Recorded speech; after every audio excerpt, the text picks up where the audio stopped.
Hey, everybody. Welcome to Don't Make Me Come Back There. We are a funny podcast about family. My name is Dustin Nickerson. I'm a stand-up comedian and the host. Okay. Of the aforementioned podcast. And alongside me in our state-of-the-art recording studio, above Public Square Coffee in downtown La Mesa, is my lovely wife and co-host, Melissa Nickerson, with her empty Gibraltar. That's our right. producer, Andy Lara. Yo. Good to see everybody. Thanks for tuning in. We had a good little roast of Melissa's shirt, looking like a Trader Joe's employee, but Andy was not set up correctly, so... you don't, that's 90 seconds that is just gone. And it does look exactly like a Trader Joe's shirt. 100%. I could have... Looks like a Trader Joe's bag. It looks like the logo. Yeah. Yeah. It's their whole design philosophy. I think that working at Trader Joe's has to be such a miserable experience because you have to go to that parking lot for every shift. Yeah. I think it's the equivalent of working at the airport. Like they have a shuttle to get in. You're like, okay, well, I have to get here a half an hour early just to make sure I actually make it to where I need to go. I just drop off my wife and kids just like a terminal when I pull up usually. Exactly. Yeah. Trader Joe's should have a cell phone waiting lot. Yeah. Like text when you land, text when you're in checkout. I think it's because they're small stores. So they would have to have more parking than the actual store. So they just never have enough parking. That's an interesting theory. I don't get it with Trader Joe's. I've not. It's like a Ross. Yeah. That's not okay. Like a Food for Less or a Smart and Final. They have huge parking lots. Yeah. I just don't get the. I just don't get the appeal of it. To me, it's like Trader Joe's food is like, what if the Jungle Cruise had hospital food? Had all snacks. Yeah, it's not. It's not. You don't go in For three people. Whole Foods, I get. Like, I don't shop at Whole Foods because I'm not a billionaire. But I understand the appeal They've got of the like the supplements, the salad bar, like it's. You don't go into Trader Joe's and are like blown away by their produce or their selection or their alcohol selection, or I don't get it. I don't know. People love it. They really do. They're diehard about Trader Joe's. Are you a Trader Joe's guy? I am. I'm there I'm there at least once or twice a week. What's the appeal? Why do you go specifically to Trader Joe's? This answer doesn't work. I was going to say consistency of like knowing what you're getting from certain products, like snacks and foods. Like you get used to a style, I guess. Yeah. Yeah. Everywhere else feels like the same food is available everywhere else, and this is why. Have you heard I think it's a podcast, but on there's a story about a guy who used to travel from Canada into the U.S. to just smuggle Trader Joe's across the border. What? And that's like he was a pirate for Trader Joe's. Whoa. And so he would smuggle Trader Joe's food out of the U.S. back into Canada and mark it up and sell it. Yeah. And but it's mainly around the snacks. Like it's like all the snack oriented food is really unique because traders will license small companies and then put their name on it. So that's essentially what they're doing. There's brands in there. Right. Like they don't have Oreos, they have JoJo's. Right. But these are all licensed from other manufacturers. Yeah. Like their whiskey is Buffalo Trace or Knob Creek. Okay. Like their actual Trader Joe's branded whiskey is actually bottled by them with their label. Yeah. So they do a lot of that. That's interesting. Yeah. So it's kind of it's they definitely created an experience and millennials love it, but it's funny because it's like it costs a fortune for families because all the serving sizes of everything is like for 2 or 3 people. And if you have a family of 5, you're screwed. You have to buy twice as much of everything. Yeah, no, to me Trader Joe's, like from the outside looking in, Trader Joe's is Taylor Swift. That it's this hugely popular thing, but I'm like, that just looks like a hassle. Yeah. Like it's people are into it. I get it. Connect with it. I don't connect with it. And I think maybe if you're like single, 20-something, like you're like, I can get self-serve food or, single serving. Mm-hmm. Like, I don't know. Yeah. I just can't. I can't even with Costco, which I know is blasphemy as a middle-aged mom. Yeah. But like, it's the other side of the coin. Yeah. It's either so there's you're the Trader Joe's and there's because your family has Costco. 12 people. Right. Yeah. Or you're at Traders because you're single or you have a partner and that's your zhuzh. But they are diametrically opposed to each other. The opposite concept. Yeah. No, I don't think that I don't think that I don't think that Costco or Trader Joe's are open-minded companies, because you can't go there if you have anxiety. Yeah, they're closed off to an entire demographic of for people. Me. Yeah, like, they're not very inclusive. They're not quite inclusive honestly. at all. Yeah, no, it's so loud. You're constantly getting hit by carts, and you're in everyone's way. And everyone there is white.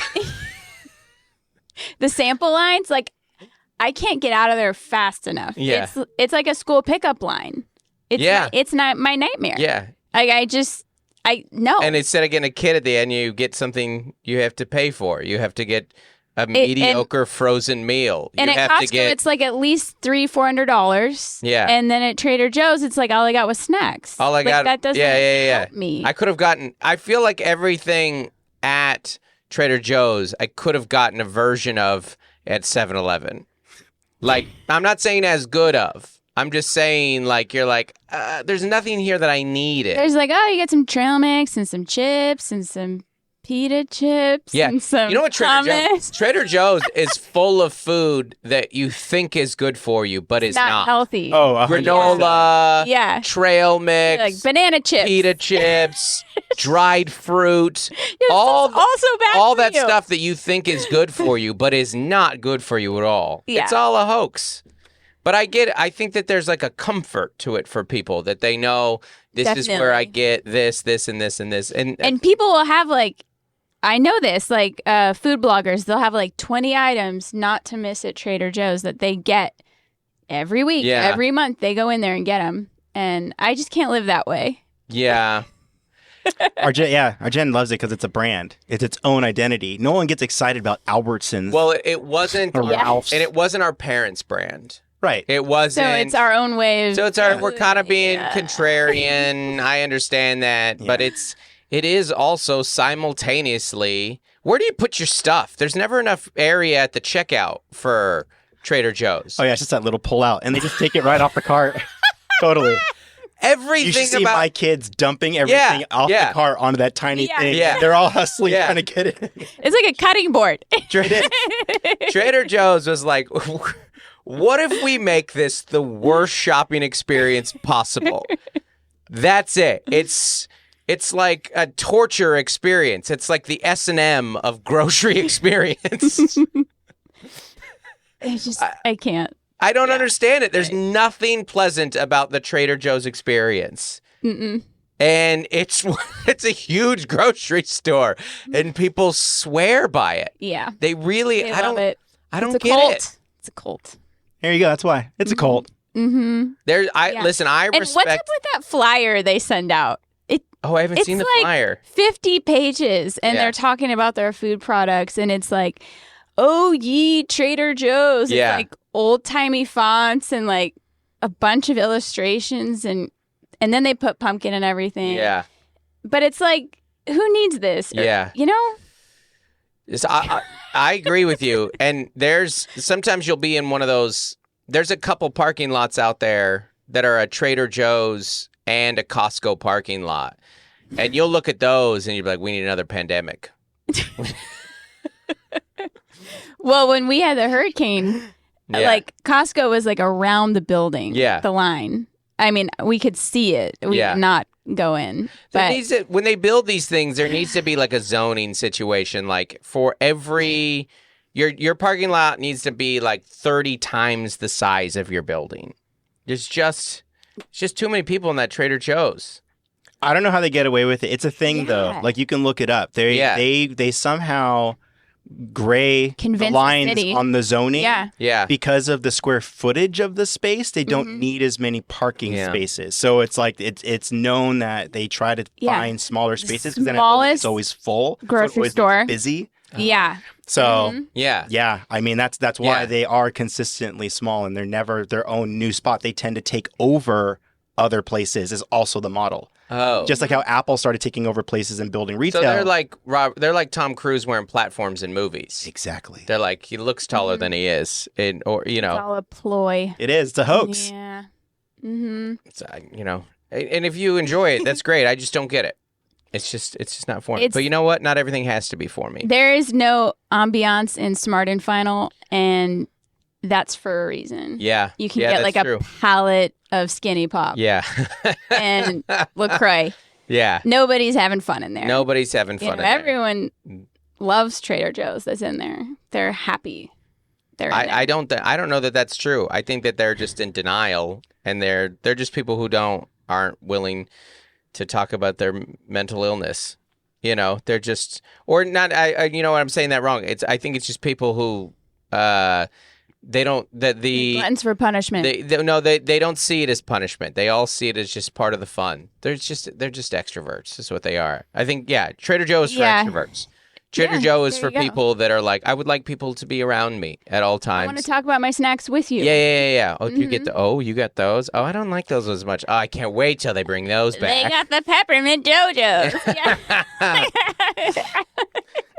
That's like every employee to customer conversation. So you don't have these anymore? Yeah. Yeah. I actually like 2 Buck Chuck. All right. You're so interesting. They actually did a test, and 2 Buck Chuck scored taste better than a lot of high-end wines. All right. Live your life. I don't care. We won't see you there. Speaking of things that aren't for everybody, here's some reviews of our podcast. Okay. If you guys haven't left a review on our podcast, please do. Wherever you listen to, that really helps us and legitimizes us. This one, we 5 stars. Subject: we need the reviews. This is from Triggershuffleshui. People in their Apple name, they don't really have a fake podcast right now. It's so fun and cheerful and kind of insightful. More than kinda. Haha. LOL. This is from Sleepy McNapperson. Mel said this doesn't have to be funny, but the show is so fun. Feels like friends in my living room recapping their day in the funniest way. Relatable for parents and non-parents. And I've gotten to see Dustin on the road, and he was awesome. Keep up the good work, and thanks for coming along my Wednesdays. Thank you. This one is from Tulsa Mom, 26. Subject: my road trip go-to. Love the pod. I listen on road trips and feel like y'all come along. Sorry I never left a rating before. I'm one of the secret listeners. I guess we're going public now. Woo! Speaking of Tulsa, I was there last Saturday. Mm-hmm. Great time in Tulsa. I had quite a run this last week. It was, I think sometime I did Omaha, Milwaukee, Minneapolis, Tulsa, Dallas. 5 days, 7 shows, 9 flights. Whew. It's insane. Tried to fly home after the Dallas show, but the flight got canceled because no good deed goes unpunished. And then canceled. Yeah. Yeah. Oh, gosh. It's great. I get to go home and be home with my wife and help the kids get out the door on Monday morning. Canceled. Okay. But I do sometimes you do a run and you go, I think I'm the only human that's ever done that. I don't think I would wager. I think that specific run, I don't think any human has ever done that before. I don't think any human in the history of humanity has done Omaha, Milwaukee, Minneapolis, Tulsa, Dallas in 5 consecutive days. Why would they? Most people don't just go to a city for like 1 day or less. That's true. I mean, usually they stay. Yeah, and it was a funny experience because like we get to Omaha, we do the show. That's a traditional thing. We get up the next morning. Steve Rogers is out with me. Very funny comic. Mm-hmm. He has a special called Before He Was Super. Because his name is Steve Rogers. And he on YouTube, it's very funny. And then we go to Milwaukee. Milwaukee's great. And then we go to Minneapolis for 2 shows. And then we got to make it to Tulsa for like a 4 p.m. show the next day. And then in Dallas, we have 2 shows. And so it's just like a whirlwind. And people are like, what are you doing while you're in town? Nothing. Yeah. No, I'm doing nothing. But I did do one thing. I have entered my tiki era. And Andy was, yeah. Slow clap over here. Yeah. This is totally Andy's fault. I know. Yeah. I think, well, it's been a couple things. Yeah. I think my introduction to tiki was the day the kids went back to school after the pandemic, which was... I think it was Valley High. Valley High? Yeah. Valley High. It's great. Yeah, San Diego. Yeah. We did an outdoor lunch. I bet people really like that spot. one, right? It's a great spot. It's an institution. Mm-hmm. Yeah, we went with your dad. Sat outdoors. It was lovely. It was really nice. It was a celebration. We day drank and, as you do after 18 months of no school. Yeah. And so that was kind of like the genesis of it. And then Andy came into our lives. He slid into my DMs. I'd say swooped because slid has a connotation. He swooped in. Okay. Yeah. And and it's a part of who you are. Mm-hmm. And we tiki'd in Santa Barbara. Yep. A couple weeks ago. Yep. And I'm like, I'm in. I'm diving headfirst into the deep end of the tiki pool. Fantastic. And in Tulsa, life is in their tiki era. Like, there are tiki bars. Yeah, no, I think the tiki's having a moment right now. Yeah. It is. It's been kind of reviving for the past probably decade. It's been on its way up. Yeah. We're really kind of arriving at that kind of moment. Yeah. Mm-hmm. But this does not include Trader Joe's. Correct. For whatever reason, they're just... I like... I don't drink a lot of cocktails. No, I don't either. What's the dashboard line? Clear liquor and blurry nights, like there are a lot of what I like about a beer is that a beer paces you, and that you can just have a beer and just be like, hey, this is the face of responsibility in some ways. Like, I'm just and this is an issue with tiki drinks. So you're like, oh, it's gone.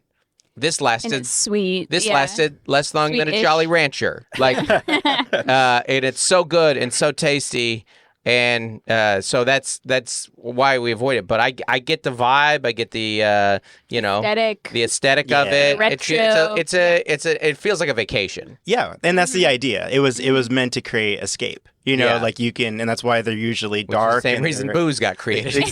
There you go. It's a mental vacation. Full circle. Yeah. Yeah. Full vacation. So that's it. With beer, you just get fat before you get fuzzy, and it's like, which feeling do you prefer? Yeah.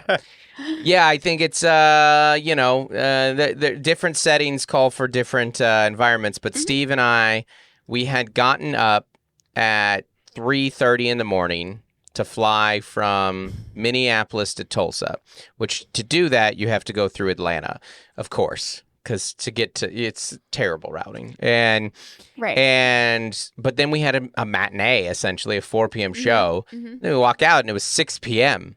And you're like, well, it's too easy. I can't go to sleep right now. If I go to sleep right now, I'm not going to sleep through the night. Yeah. Mm-hmm. I can't go. There's 3 hours of daylight left. And anyways, I was texting with a friend who had toured there recently, and he was like, we were doing like the "where are you at" thing. This friend is also in his tiki era.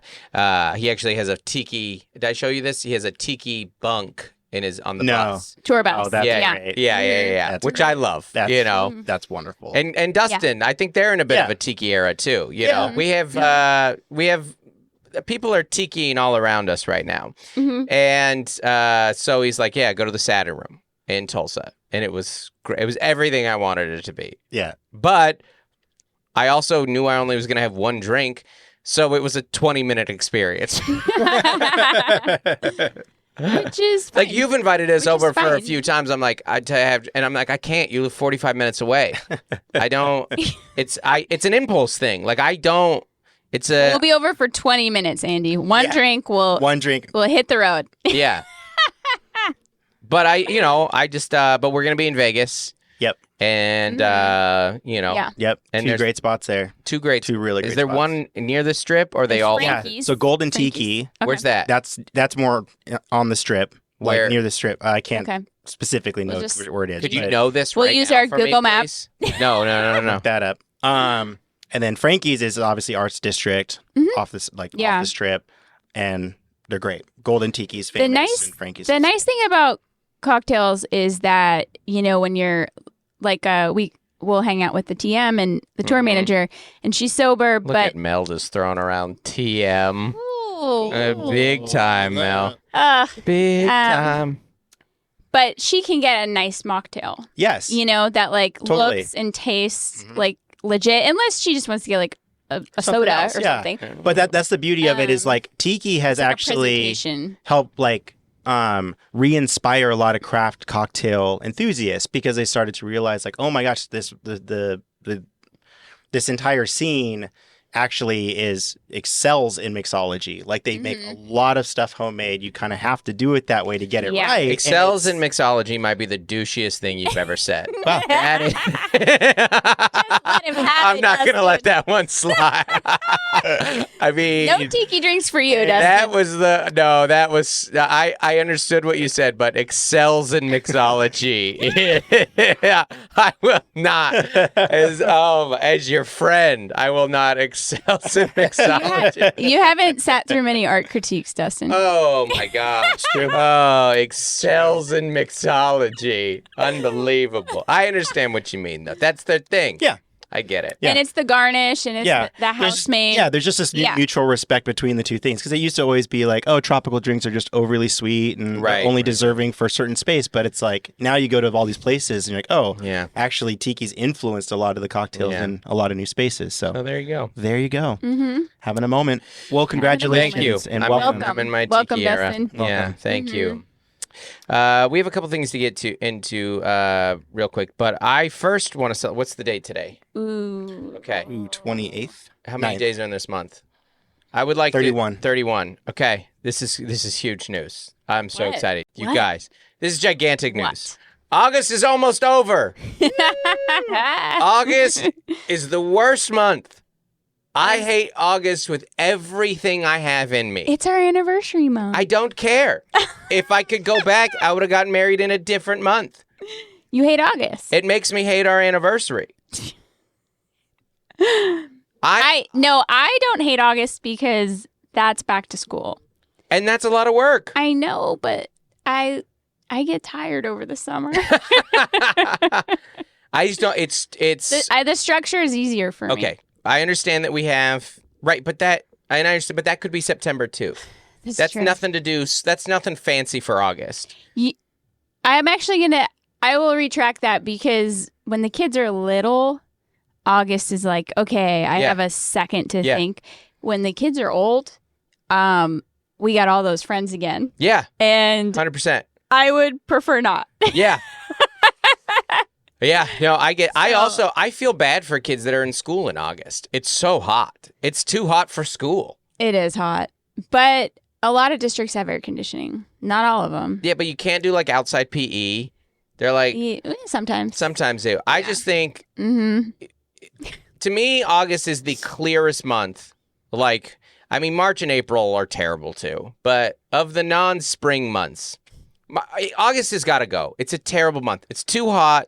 There's no good holidays. It has no identity. Really not. Yeah. It has no identity to it. It's like August is like the city bus of months. Just standard issue. It has to be there. It's just a gross, sweaty experience to take you where you really want to go, which is fall. September is like peak, like excitement for October, holidays. September is the start of Advent. In my book, September, and not to Jesus' birth, but to the return of pumpkin cream cold brews. I am getting so many Starbucks emails. Oh my gosh. It's like, find your fall. Yeah. You know, find your fall. August doesn't know who it is. That's what it is. September has such an identity. Yeah, that's what I'm saying. August is the person who's like, I'm like an extroverted introvert. You're just like, shut up. Just be summer or be fall. You're a walking contradiction. School's here, but it's hotter than it's been. You have nothing. There's nothing to look forward to in August except the next month. Yeah. Name me another month like that where it's like, I have nothing to look forward except the next month. August, you spend August looking forward to the passing of time. Yeah. August blows. I hate August. It is my worst. It is the worst month by a mile. People say about January too. Yeah. And I get that, but January, you've at least gotten into like healthy habits. Yeah. There's no like sober August. No. There's no like happy new August, happy new me August, new August. No, yeah. I don't. You're right. I don't like it. I could do without it. I just feel like I've been sweating for just like I feel like I've had a nonstop sweat for a year now. That's what August is, a sweaty year. It's bad. Yeah. Yeah. It's hell on earth. I'll give you that. It's hot everywhere right now. Everywhere you go, they're like record temps. And you were in 5 cities? Yeah. In the last 5 days? I was in 5 cities in like 5 different states, and every one of the 5 states, including where we live, it's hotter than usual. Yeah. The joke I made was like hot and tired. That's August. Yeah, that is fatigue. That's the 2. Yeah. August feels like when like the day drinking hits you. Like a haze. July is when hot haze. Yeah, July is when you've had hazy. July is a hot car of a month. I'm sorry. August is a hot car of a month. Like, July is hot outside, and then August is the hot car, and you're like, how is it worse in here? Oh my gosh. How did it get hotter in here than it was out here? I don't understand science. Well, July, you're still like, oh, summer. Yeah, July is and still then summer. August, you're just like, oh. Yeah. July is a pool, and August is a pool someone's pooped in. I hate it with everything I've got. Public bus of a month. Okay. August rant is over. I'm also so hot right now. It's so hot in here. It's so hot in here. Woo! You know, people name their children August. Yeah, well. Probably hate their children. Yeah. I mean, a child with a terrible personality. Oh, tickets.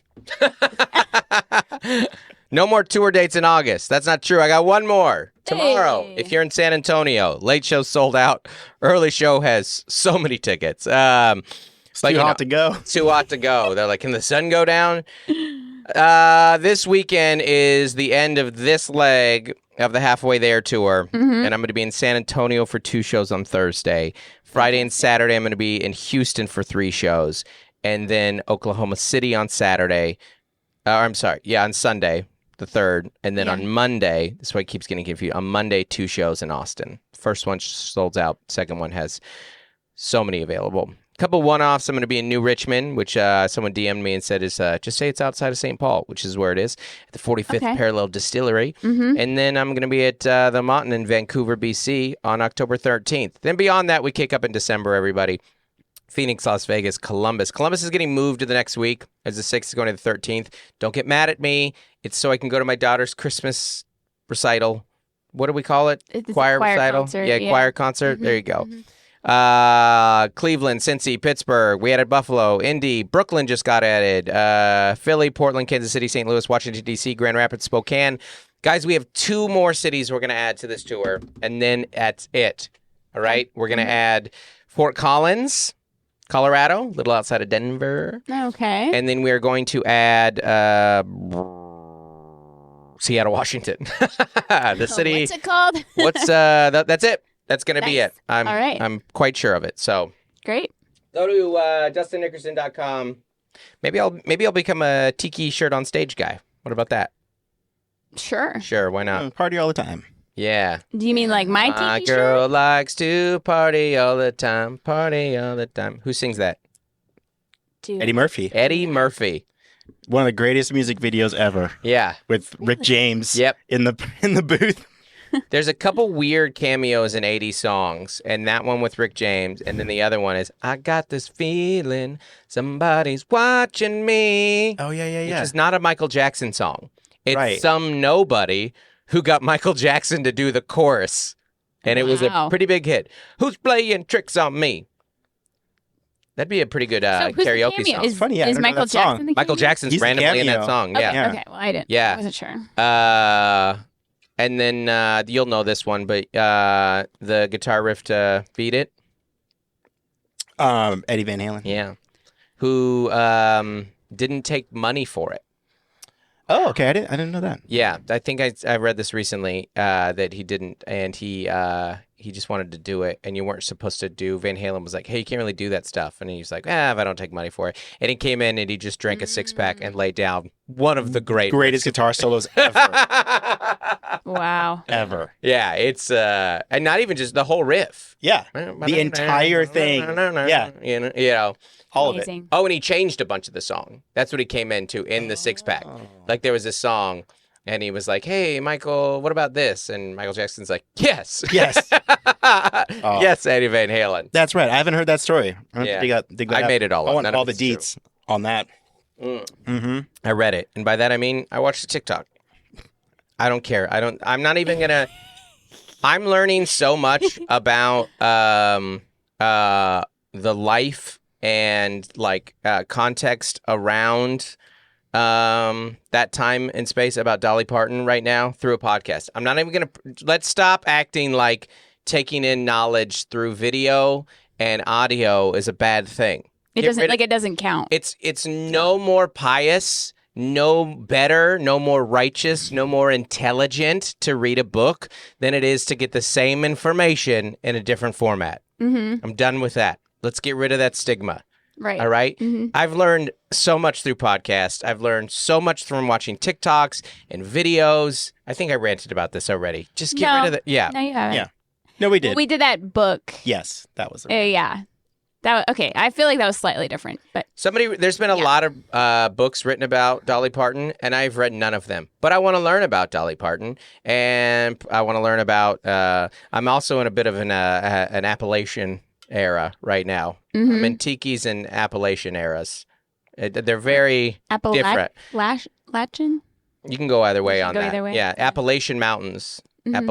Appalachia. Well, I'm in love with Asheville. I want to move to Asheville, as you know, and that's all right there. Mm-hmm. But with the Oliver Anthony thing, and now I'm reading more about that, and that is an era of which the podcast is called Dolly Parton's America. It's very good. It's very good. Mm-hmm. Anyways, check it out. I mean, it's no Don't Make Me Come Back There, but what is? Yeah. But after you've listened to all these, then exactly what is? Explore. I think that this actually kind of ties in. Oh, I do want to stay on those shows. We had patrons come out. Mm-hmm. Nate and Jen Merritt. Yeah. In Dallas, and a whole crew. Awesome. And also Sherry Russ came out, and she had a sister there too. Yeah. Sherry's so funny. Sherry was like with her sister, and Sherry looks a lot like a sister. I was like, oh, you guys look like sisters. And then they did like a coordinated like sister. Like they've been told that so many times that they have a queued up little dance move they do. Amazing. Fantastic. She's hilarious. She's a very funny. So, anyways, they're all great. They brought gifts.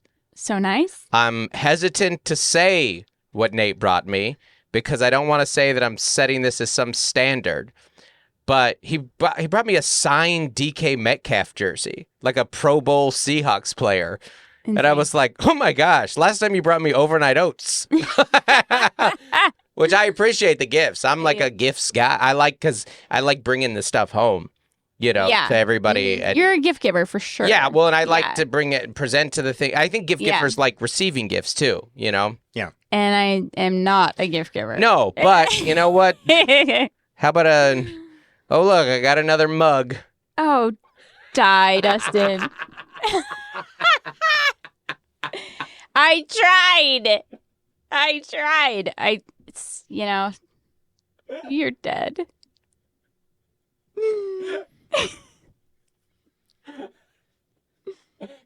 It was a cool mug. It's very thoughtful. That's what I like. They are cool mugs, and I drink coffee every day, so it is. But it is funny to me that like your gift giving has it kind of stopped at like 2008 Shutterfly era.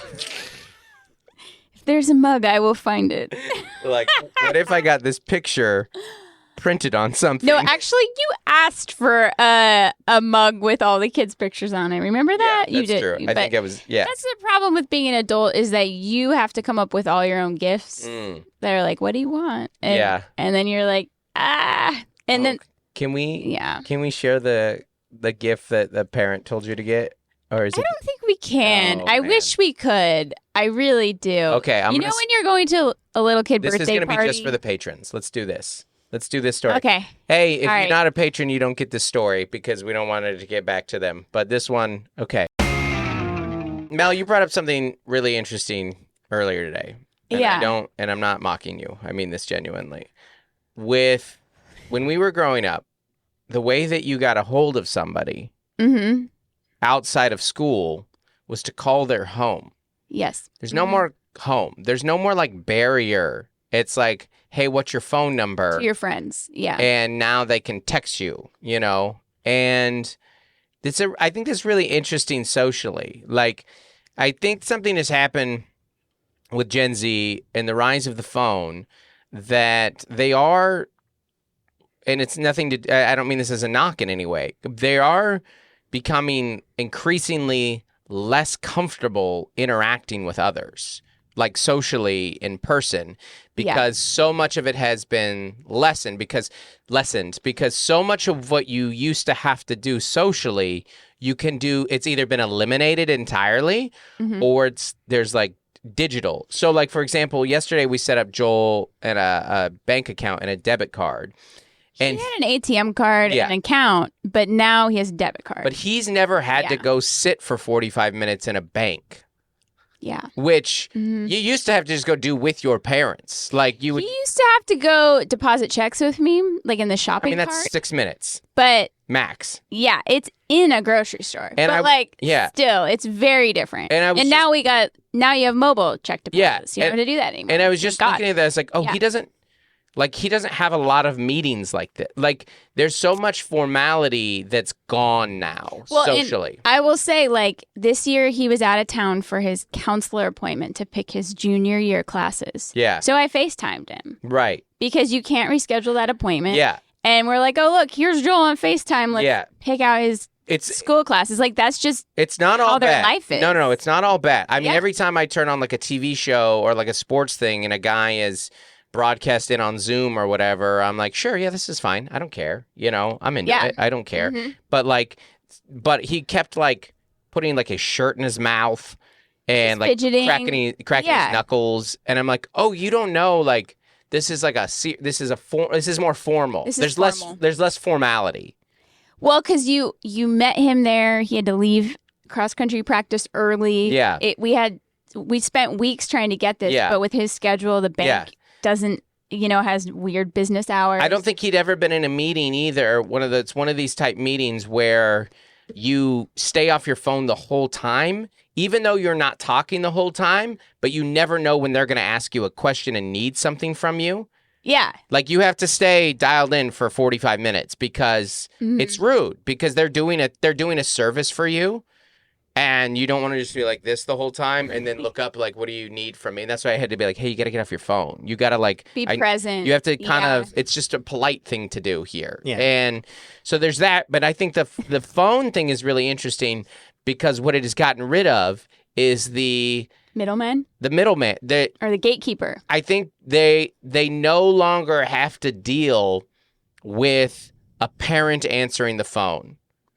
The parent was between. It was a gatekeeper. You and your friend. Yes. Yeah. Who's this? So can I tell him who's calling? Smith's residence.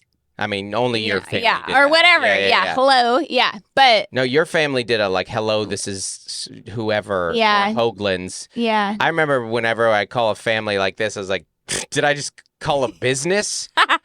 Just say hello, you freaks. I understand that it like got rid of like the did you call the wrong number thing, but it was very formal. It was very formal. What did you have? We had a formal like outward facing front. Yeah. You know what my family did? My Uncle Butch and yellow. And then you call them, you're like, love that. Thanks for calling the Hoagland Estate. Real estate, we're open from 8 to 6 p.m. Press 1. How can I direct your call? We had a secretary. Yes. Every person that answered the Hoagland phone was a trained secretary. Yeah. At my grandparents' house, if I answered the phone, I would do the last name thing. Yeah. Yeah. That's their generation, though. And obviously, they'd be like, why is a child answering this phone? hello? Yeah, people would be like, Margaret? Grab the phone. Yeah. Yeah. Back in the day, too, Get the phone. do you ever do the thing when you would yell at the phone while it was still ringing? I'm coming. Ring, ring, I'm coming. Hold on. Yellow? What's funny is I spent half my childhood, I'd answer the phone, hello, and they would go, Jessica, which is my sister's name. Lovely. And then all of a sudden, it'd be like, hey, Dawn, and then I hit puberty. Like, it was just like, I went from my sister to my dad. Overnight. In one night. That's funny. Hello. Yeah, when you have the little kid voice, the little boy, hello. I'm sorry, is this Feifel? Who am I speaking to? But there's no it's more. Gone. There's no it's more gone. the basic transactions of, hi, is Melissa home? Mm-hmm. Can I tell her calling? This is Dustin. Stuff like that. And you'd be like, hold on. Yeah. Yeah. Well, we have a kid who will run and hide if someone comes to the door. Right. And then if they stay at the door, I do that, but it's... Or if they come in, they will like creep out like 15 minutes later and they'll be like, oh, hi. Like, I didn't know you were home. Yeah. And that's the way they like it. Yeah. You know? Yeah, that's true. Yeah. It's interesting. Yeah, the end of formality. Like, I totally agree. But we kind of started that, though, in our generation with like jobs. I don't need college. I don't want to wear a suit to work. Right. You know what I mean? Tattoos. Like we started to break, like that mold. Purple hair. And like in one generation's time, like do they even know the phrase undivided attention? Yeah. Right? Like no, divided attention is what you're good at. I mean, one AirPod in is the face of undivided attention. That's it. Yeah. Right? So it's our fault. It's the line from Social Network. Do we have your full attention? Oh, yeah, that's right. No. I do think it's like Uber Eats, Target Pickup, Instacart, Amazon. It's like this generation Uber, like you don't have to talk to anyone. Yeah, it's not ever. No pleasantries. Well, like Lyft and Uber now, they have a quiet option. Like where you can just say like, that's what I do. They just drop. Oh, but yeah. Yeah, like I want a quiet ride, you know? And I'm not saying this in any slanderous way because I don't think it's better or worse. I just think it's noteworthy. As things have become more efficient and they have also become less formal. Yeah. Which we're kind of in that in between where you're like, hey, I don't mind if you have pink hair and a tattoo, but I also would like eye contact. Right. You know? Yeah. I don't care if you're wearing red contact lenses. I would just like to be able to see them. You know, like, I don't know. Yeah. Yeah. I guess I would ask, like, does the generation of self-expression then equate to a generation of self-indulgence? And not from like like to your point, not as a massive critique, but like you get to a point where then I just want to be able to do whatever I want, when I want, you know, because I don't owe anyone anything. There's no formality to anything. We all understand each other. Well, this ties into something that you said too, and again, none of this is meant to be because the world does change. And things aren't linear. I think they go back. Time isn't linear, right? I mean, there are things that like it'll keep changing. Trends will go back and forth, but I do think that like you mentioned that with jobs, with the way they think of like Joel wanting a job or something that like it would be. Oh, you recommend Chipotle. You recommended Joel consider Chipotle for a job.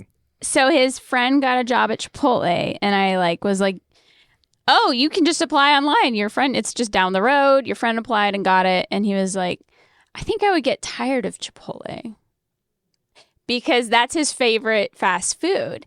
And he's like, it was very adorable because he didn't want to ruin his favorite thing by working there. And of course it's comical. It's very funny. But also he's like, I do have a job. I sell clothes online. You know, so the point is like, you know, millennials are like, you need work experience and build your resume. We were told that. We don't all believe that, but we were definitely told that. You'll never love your first job. You know, you just need to have a job. We were told to start looking for jobs and to go in and start applying for jobs. Like my first job, I went into a bunch of different places. Resume. No, paper resume. You asked for a job application. Okay. Yeah. It was a resume. It was like, does a place have an application? Exactly. There was no resume. Manager. Because what is your resume at? And as a junior in high school, you know, School. Well, I guess I'm wrong. You say, Resumes can I come later. speak to the manager? Yeah. Exactly. Yeah. No, you asked to get an application. No. You asked to give the manager the application. Anybody under the sun would give you an application. I'm just saying when I was applying for a job, I drove around Federal Way, Washington, and I considered all the different businesses that I might consider, like looking at Old Navy. I look at a couple different restaurants. Yeah. And then AMC, which was ended up hiring. Movie theater. Yeah. And you ask for a job application.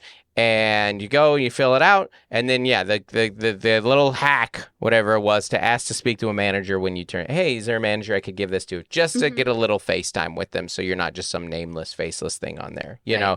But yeah, that all is like gone. And I know that as someone who was I used to hire here in San Diego an entry level position, and I wouldn't even consider a high schooler.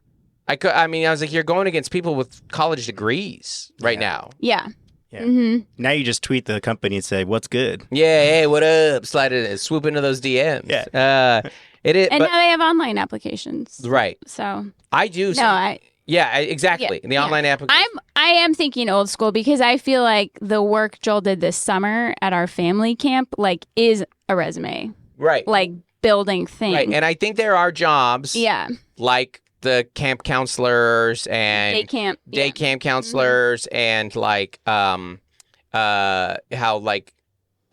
theme parks hire for the summer, stuff like that. Those are they want high schoolers on those jobs. They we want fluid employment, it's like a.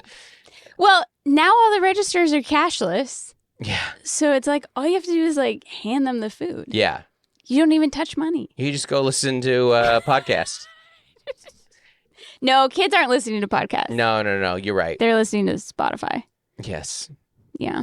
I don't know. It's interesting. I think it's it is it's just changing. I think it's an unintended effect of everything being streamlined means that I do think, at least from what we have seen, this generation is less used to training and they're less trained to just having basic face-to-face conversations with adults, with each other. And I'm not saying, again, this in any good or bad way, but it is definitely a social shift. Well, I haven't told you this, but Joel's high school, in the last 2.5 weeks, they have a new phone policy. Yeah, they're down on phones. His first 2 years of high school, it was pandemic era. It was up to the teachers to decide what the phone policy was, which is a lot of work for them. But some had the pockets, but kids get really worried about their phone getting stolen, and so the new policy is you can have it, but you have to keep it in your bag the entire class. Right. And so I was talking to a teacher from his high school over the weekend, and she said it's great because she doesn't have to police the phones anymore. And she said that when she finishes instructing them and there's a couple minutes before the bell, they still have to sit there and talk to each other or just whatever. But they're not, they have a Chromebook. They are not allowed to have their phones out. Interesting. And so that's pretty crazy. I think it's positive. Yeah. Because ideally there are times in life when you just need to sit there. Yeah. Well, and I think the key to them breaking it down and getting used to it will be tiki drinks. I think that'll be it. That is the future. Yeah. Yeah. You know what? Escapism. Escapism. Yep. Go to someone that excels in mixology. We're just going to flip Call all back. These escape rooms. Yeah. All right. Let's do one email and get out of here, everybody. This email is from George. Guys, always send us emails at dontmakemecomebackthere@gmail.com. We'd love to hear you. Yeah. Okay. This is to you, Mel. In the vein of not celebrating holidays, when we were talking about Mother's and Father's Day, maybe try what my wife and I do on Father's Day. We treat it as a day that you are, quote, off of being mom or dad. My wife gets to garden. I make the kids disappear. And on Father's Day, if there are waves, I go surfing for as long as I want. No strings or responsibilities. Just do whatever you feel like on your own. Then the spouse manages the dinner meal we have together, whatever their choice is, tacos, beef stroganoff, etc. I always get brownies because brownies are awesome. George, what do you think about that? I'm not suggesting it. Don't take offense to this. I'm offended. A day off. You're not mom for today. Yeah. When the kids were little, you always worked Sundays. Yeah. So. I mean, that has not changed. I work every Sunday. Father's Day and Mother's Day are always on Sunday. Yeah. So, like, on Saturday, I would, like, go to a coffee shop and read. Right. You know, I was reading magazines. Don't, get crazy. Yeah. No one thought you were knocking out A Tale of Two Cities. Yeah. Just classics. Or, like, thrift, you know? So, like, I feel like when the kids were little, I was like, get me out of this house. Yeah. And you were like, I want to be home. I just want to hang. I just want to be around. I want to be at home with the kids. And so I was like, that's perfect. I'll leave. Right. But I think as the kids have gotten older and your travel has increased, I think we try. I'm big on the hike. That's like my escape. Yeah. That's my tiki drink is a hike. Yeah. Like that. And for whatever reason right now, like I'm looking at Thanksgiving, I'm looking at Christmas, like give me a hike. Yeah. Like, because I want to hike. Exactly. And I know it sounds cliche, but that's for me. I know in the past I've gifted you like a golf day. Yeah. You know? Like, and I know it even sounds weird to say that I gifted it to you, but no, I think if your spouse lets you golf, that's a gift, and you should view it as that. 6 to 8 hours, you know? So, 6 to 8 hours of drinking and hitting balls. Melissa's number goes up every time she talks about golf hire. Well, but next it's going to be a 2-week marathon. One of my favorite things to do the day after Christmas is go to Nordstrom Rack. Yes, that's and true. I love that. Yeah. I don't need one Christmas gift. Just let me go to Nordstrom Rack on the 26th. Yeah. And I'll spend 4 or 5 hours. Yeah. And find some like gems. Yeah. You know, because they have like a 75% off sale. Right. And I like clothes. Yeah. And it's very materialistic. And I get like it's to myself. You know, I'm by myself. Well, I think that's the point. But the point is, like, if I come back home and the kids are all hungry because you didn't feed them, then I'm like, oh, sweet. Like, yeah. But I am better now. I'll be like, hey, I'm home in 20 minutes. You're better and I'm better. Well, exactly. Yeah, exactly. No. What I mean is, hey, I'm leaving. Can you, like, pick up? Right. And, like, feed the kids? Yeah. And they're older, too. Yeah. Now. That's true. No, I get that. I think the point is if it's expectation. Yeah, well, that's what it is. Forthright with what you want. And then the other person cannot take offense to if they ask for it. Like that, because that will only make if you want to do something for your birthday, your day, you have to be able to ask for it. And that person, even if it's not reasonable to accommodate. Yes. If you